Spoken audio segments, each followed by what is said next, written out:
So hello everyone, welcome back to my channel. તો ભાઈ આજે અમારા મોર્નિંગની શરૂઆત થઈ ગયેલી છે. ભાઈ બધાથી પહેલાં 5 દિવસથી વિડીયો નહીં બનાવી શકતી હતી કેમકે મારી તબિયત ખરાબ હતી, તો વિડીયો નહીં બનાવાતો હતો. તો ભાઈ આજે મને જરીક સારું લાગી રહેલું છે, તો મેં ફિલહાલ જઈ રહેલી છું ડૉક્ટર પાસે. ડૉક્ટર પાસે જઈને જોવે કે શું છે શું નહીં.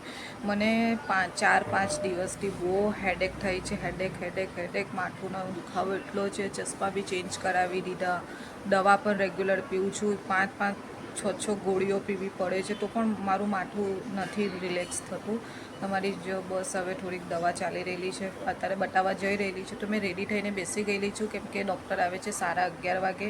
મેં આયતને જોવા મોકલેલું હતું કેમકે અમારા ત્યાં પછાડી જ છે ડૉક્ટર.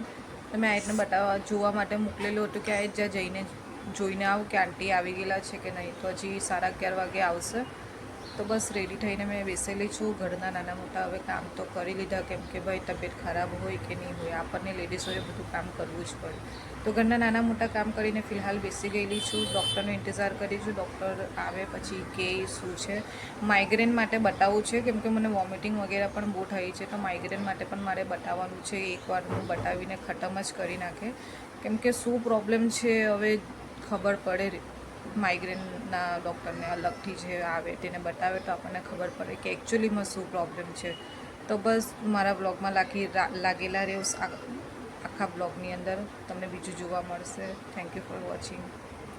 તો ભાઈ ડૉક્ટર આવી ગયેલા છે અને ક્રાઉડ નહીં હતું, તો મેં વધારે પહેલાં ડૉક્ટરને બતાવી દીધું. ડૉક્ટર શું કહે છે તે આપણે જોવે. તો ડૉક્ટર બતાવી રહેલા છે કે ભાઈ એકવાર મતલબ 1 દિવસની દવા જે તમારે લેવી પડશે, પછી કાલે આપણે જોઈએ કે માઇગ્રેનનો દવા ચાલુ કરવા જેવી છે કે નથી. તો ભાઈ ઉપર આવતા નીચે સબ્જીવાળા અંકલ દેખાઈ ગયા. એમના પાસેથી ભાઈ એમને કાલે નથી આવવાના, તો 2 દિવસની શાકભાજી લઈને ફ્રી થઈ ગઈ.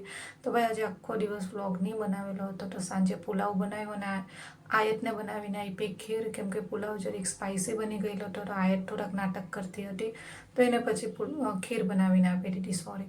પછી સાંજે જરીક મૂડ નહીં સારો હતો, તો અફઝલે કીધું કે ચાલ તને એક બહાર રાઉન્ડ ખાવા માટે લઈ જાઉં. તો જરીક બહાર નીકળી તો જરીક સારું લાગ્યું.